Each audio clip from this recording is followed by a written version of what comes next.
Oi, Genuíno, como está você? Tudo bem?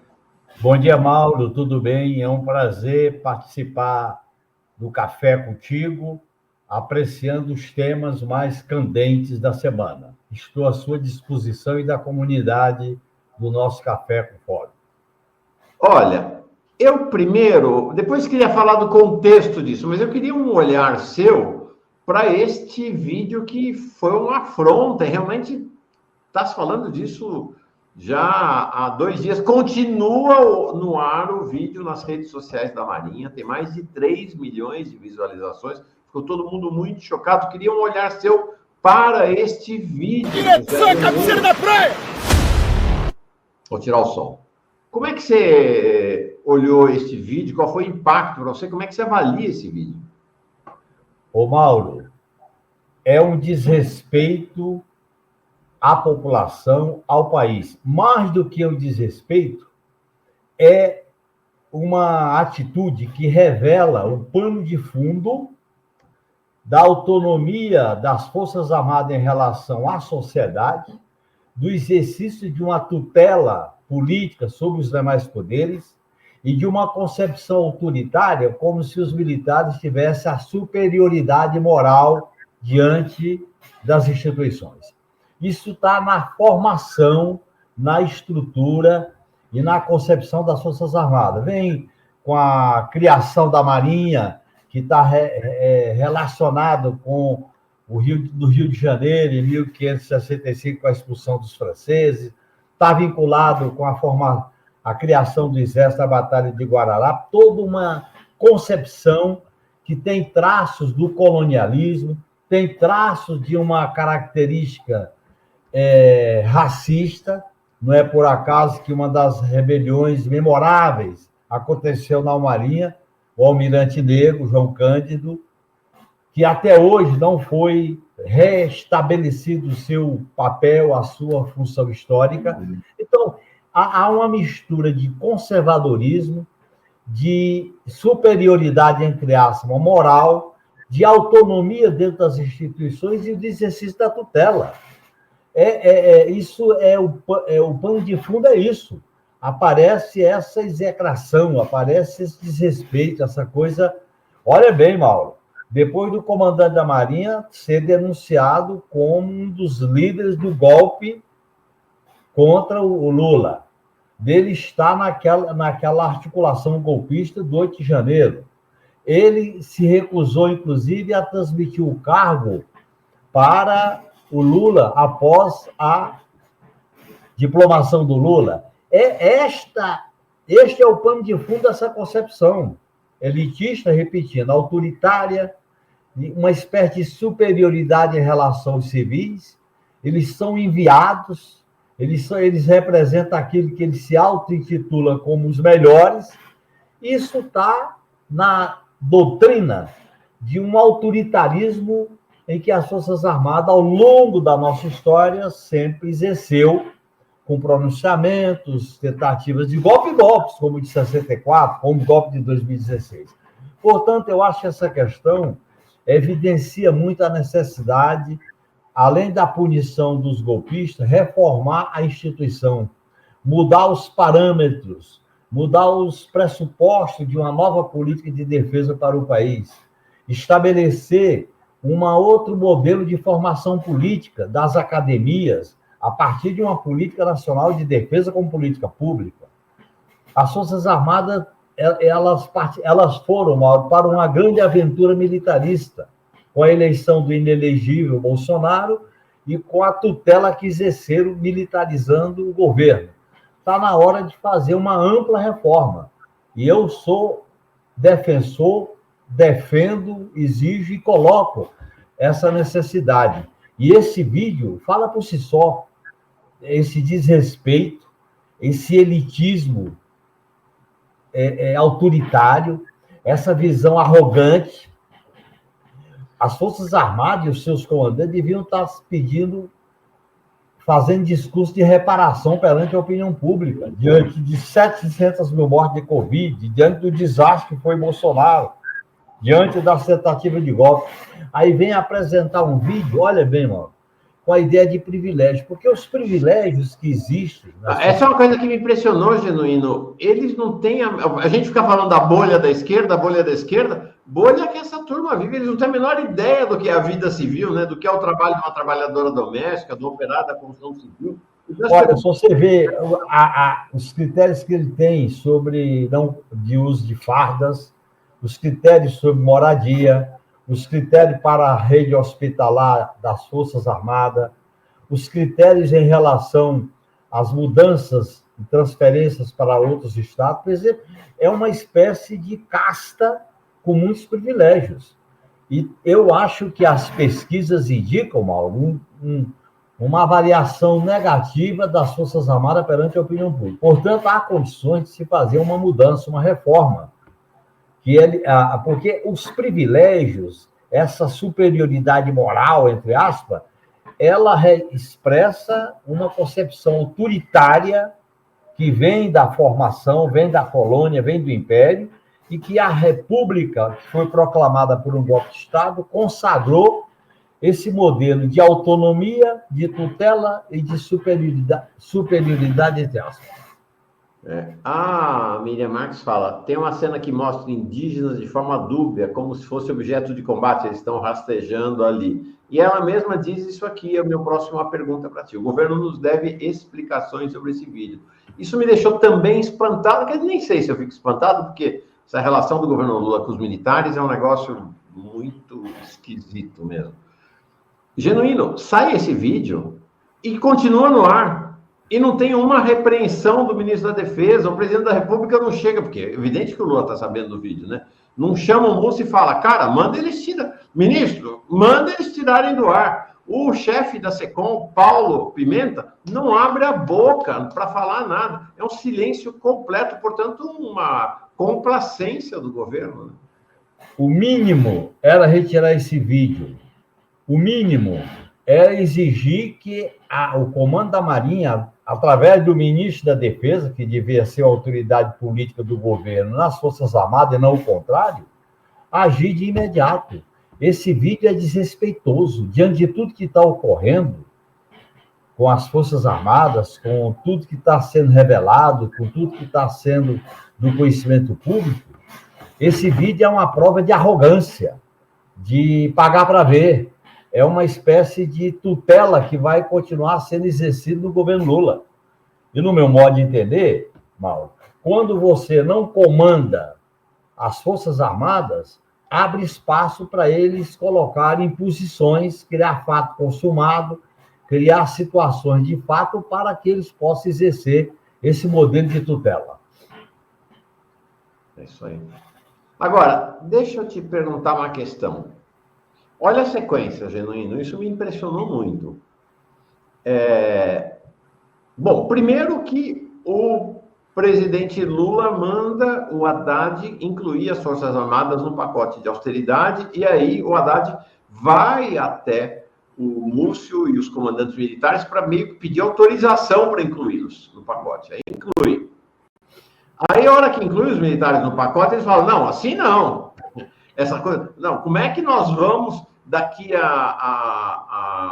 em menos de 6 anos, até 2030, nós vamos começar a ter aposentadoria só depois dos 55 anos de idade. É um negócio incrível. Até interessante, porque o Haddad escondeu que a idade de aposentadoria é 55. Não houve nenhuma manifestação.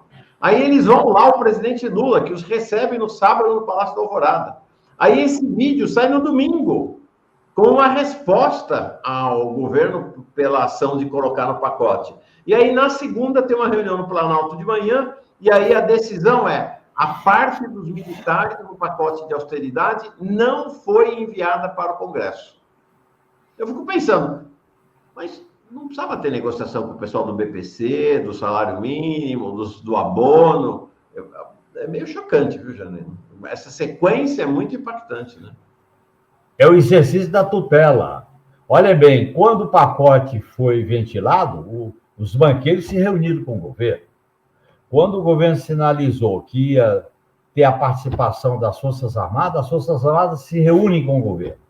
Mas na hora que discute a questão do critério para o aumento do salário mínimo, modificação nas regras do abono, do PPC, e principalmente a questão do abono salarial, não há uma pressão, não há uma cobrança, não há um movimento de entidades e movimento social para se reunir com o Lula e fazer as cobranças.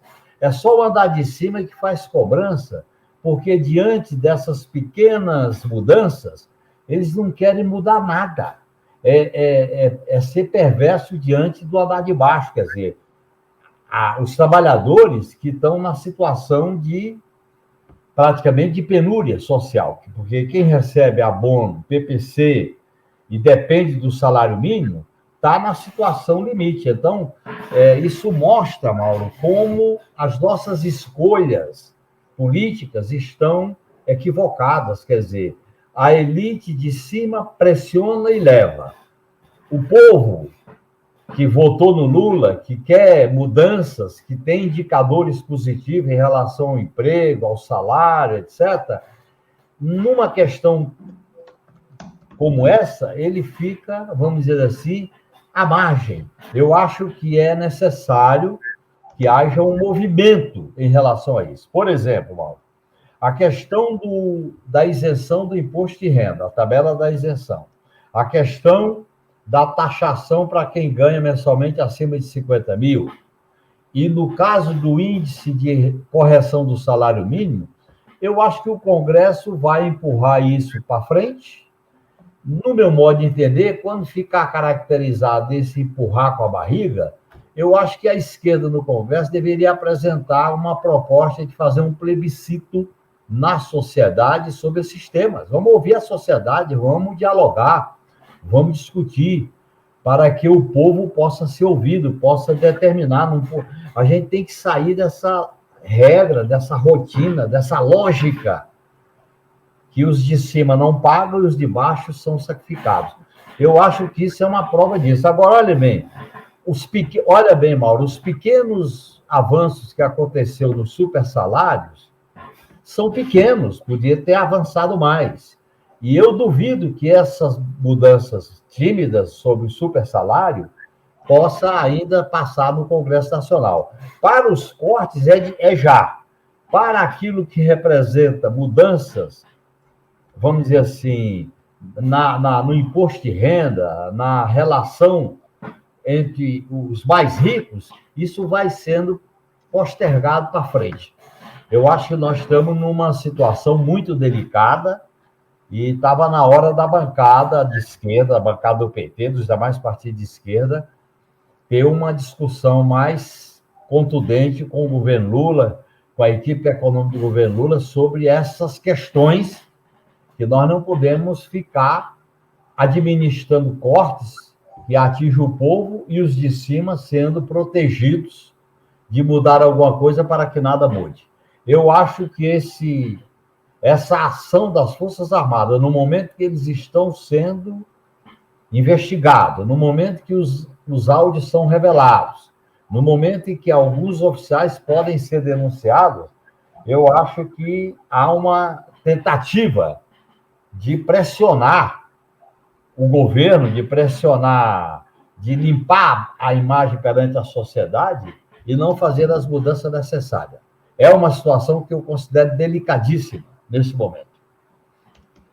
Eu acho bem delicado mesmo a situação, Genuíno. E há uma outra questão que me parece o governo entre três pressões e um tanto imobilizado por essa conjunção de três pressões. Né? Tem os militares de um lado, tem o chamado mercado financeiro, a Faria Lima do outro, e tem o Congresso Nacional, sob a liderança especialmente do Arthur Lira, de outro lado com a questão das emendas. Então, parece que o governo está metido numa camisa de força da qual não consegue sair, né, imprensado por essas três forças, né? Militares, os banqueiros e a bancada e o Congresso Nacional. Olha, Mauro, o Congresso Nacional com o Centrão, Forças Armadas pressionando, e a Faria Lima, o sistema financeiro, se o governo ficar prisioneiro dessa tríplice ofensiva, ele compromete os 2 anos que faltam, e pode comprometer 2026. Neste quadro, eu acho que o governo Lula deveria fazer uma inflexão e dialogar, conversar, falar com a sociedade. Na medida em que as instituições estão capturadas por uma pressão que representa o andar de cima, nós temos que falar com o andar de baixo. Eu acho que o presidente Lula deveria usar uma cadeia de rádio e televisão.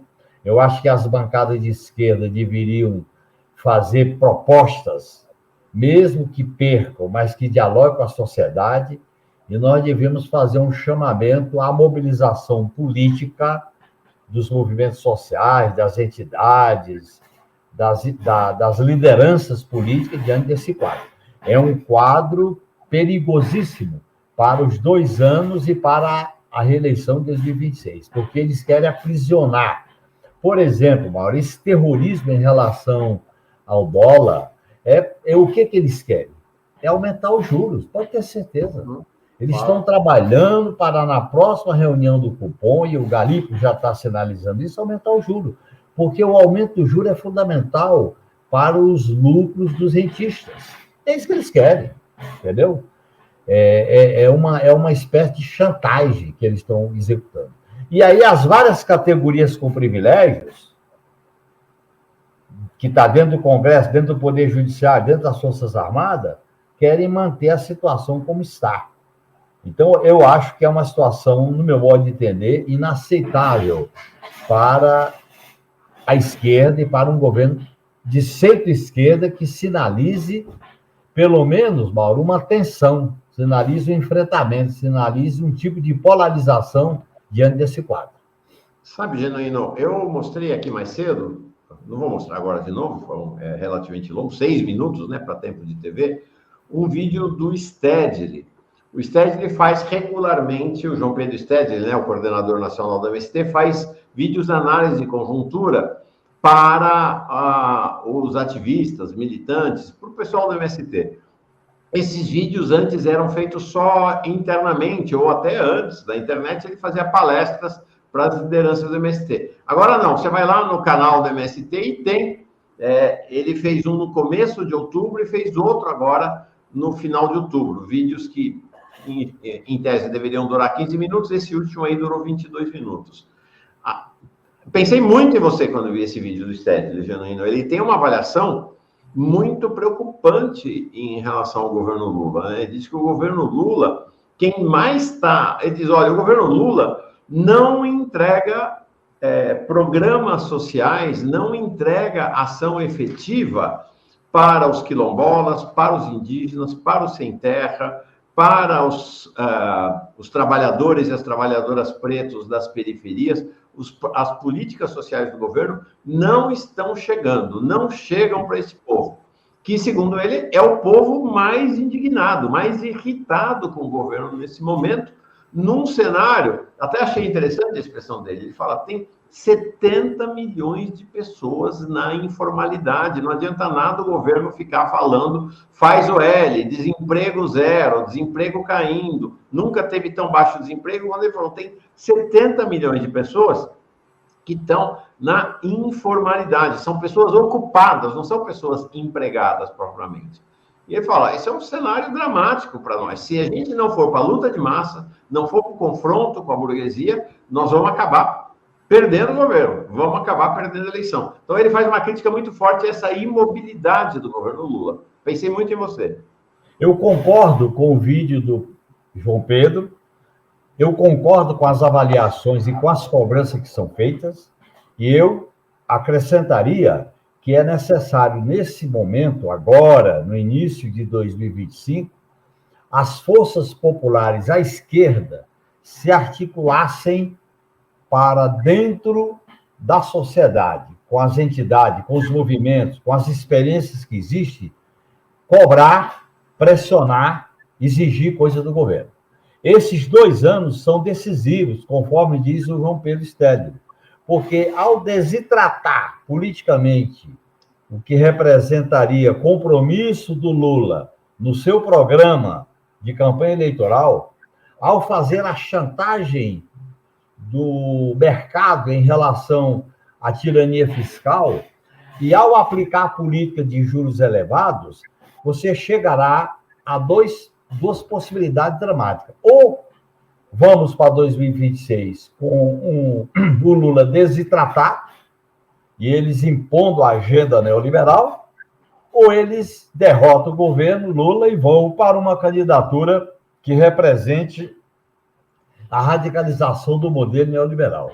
Porque na medida em que a extrema-direita começa a dar sinais de um certo enfraquecimento, não é de morte, é um certo enfraquecimento por causa das denúncias golpistas, vai surgir essa tendência da classe dominante de tentar uma alternativa, ou capturando ou propondo uma alternativa. Eu acho que o chamado do João Pedro é muito interessante nesse sentido, porque essas medidas em relação à reforma agrária, em relação ao salário mínimo, em relação ao BPC, em relação, por exemplo, ao abono, em relação à questão da saúde, da educação, vai contra a população que votou na gente em 2022.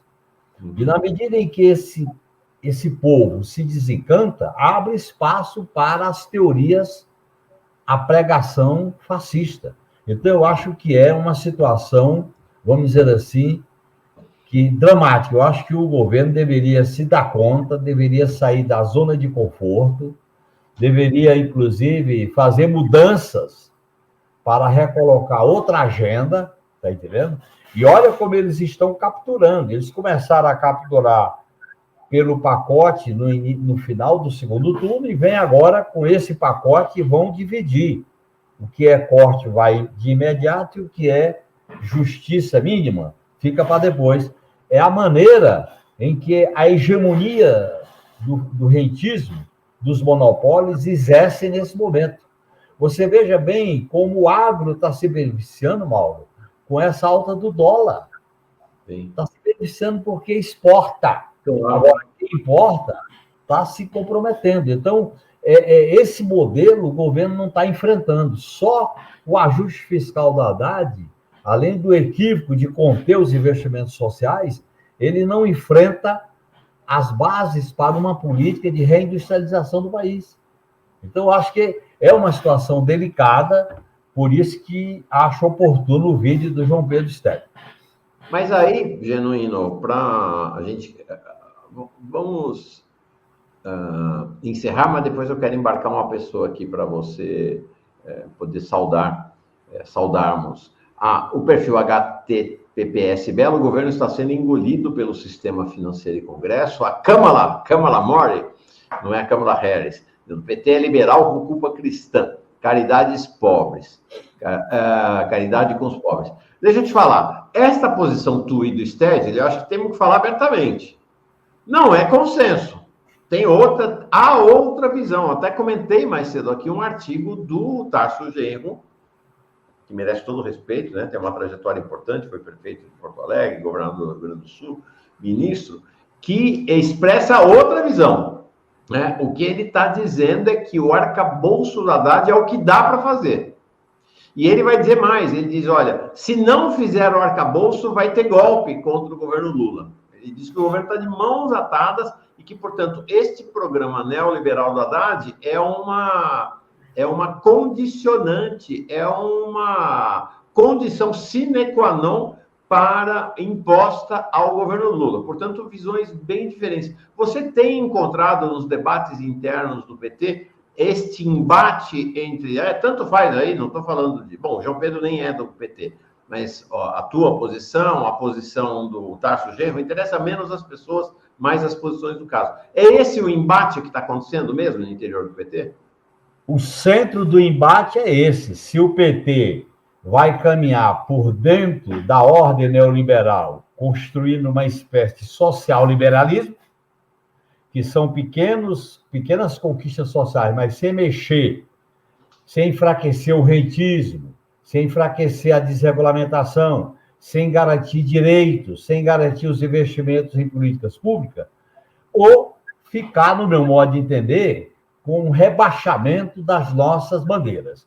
Eu tenho divergência com essa posição do ex-governador do Rio Grande do Sul, assim como o ex-prefeito de Araraquara e de vários companheiros que estão abrindo mão da plataforma de direitos, estão abrindo mão do enfrentamento ao neoliberalismo para fazer uma espécie de acomodação.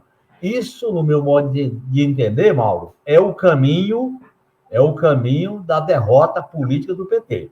Eu acho que há um clima de apreensão na base do partido, há um clima de insatisfação. Eu tenho participado de várias reuniões.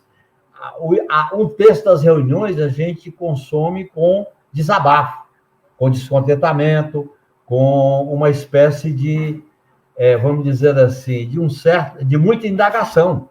Eu acho que nós estamos numa certa encruzilhada. Esta posição de moderar, de não polarizar e usar a chantagem do golpe para a gente rebaixar nossas bandeiras é o caminho, no meu modo de entender, da descaracterização do PT. Esse é o debate que vai estar presente na próxima reunião agora, nesse fim de semana, do Diretório Nacional, e ele vai estar presente na realização da eleição direta para mudar a nova direção. E esse é uma questão central. Se nós vamos elaborar uma linha política, uma estratégia antissistema, ou se vamos adotar plataformas de acomodação por dentro do sistema. Esse argumento de moderar, de aceitar o que está dado, aceitar a correlação de força, exige que a gente lute para mudar a correlação de força. A gente tem que resistir. Mesmo que a gente tenha derrota, nós temos que polarizar, nós temos que enfrentar, nós temos que apresentar outro caminho, porque a situação é extremamente grave para o governo e esse caminho apresentado por alguns companheiros e companheiras é o caminho, no meu modo de entender, da derrota política. Genuíno, eu queria, antes de você sair, colocá-lo aqui para saudar. Bom, no passado, ela foi conhecida como Fernanda Melchiona. Agora, eu sei porque eu já passei por isso, ela é conhecida como mãe da Dandara, né? Quando a gente tem filho é isso, né? Muda completamente a visão das pessoas sobre a gente. Fernanda Melchiona, mãe da Dandara, bem-vinda, querida, bem-vinda. Bom dia, Mauro. Oi, Genuíno, tudo bom? Oi, Bom Fernanda, dia. um grande abraço, Fernanda. Abraço para ti também. E a Dandara já é de esquerda, porque deu uma paradinha aqui no momento do debate. Estava ouvindo o Genuíno, tá no carrinho, vai nos deixar debater um pouquinho, querida. Ela está com quanto? Ela está aqui 4 meses? Fernanda? Não, tá com 2 meses e 3 semanas. Vai fazer 3 meses semana que vem. Quase 3 Parabéns, meses. hein, Fernanda? Ela é a coisa mais linda, Genuíno. Obrigada. Parabéns. Ô, Fernanda, eu vou insistir, já que você está no vídeo, para que a gente possa trabalhar mais por uma frente de esquerda. Se a esquerda não se articular diante dessa tendência que está em curso, nós vamos ser derrotados, viu, Fernanda?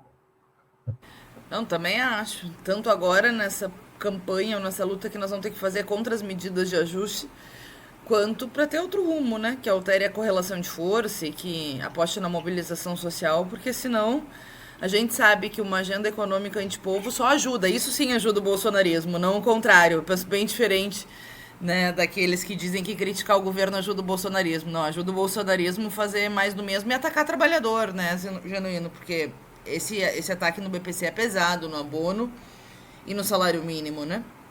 Então, estou bem preocupada. Acho que a gente tem que fazer, sim, essa frente de esquerda. Tenho te acompanhado, acompanhar a análise do Stedley também, que o Mauro se referia. Acho que é importante. O próprio Mauro, que está aqui como jornalista, mas que é como nós, né? Velha esquerda no sentido de firmeza ideológica e princípios claros contra uma agenda liberal, social liberal, enfim. Legal. Fala, Geno. Não, eu queria te dar um abraço, Mauro. Queria transmitir um abraço e parabéns para a Fernanda. Legal. E vou trabalhar, viu, Fernanda, para que os nossos partidos, ou parte dos nossos partidos, se articulem mais numa frente de esquerda, viu? Legal. Grande Genuíno. Obrigado, Genuíno. Um abração. Um abração, Mauro.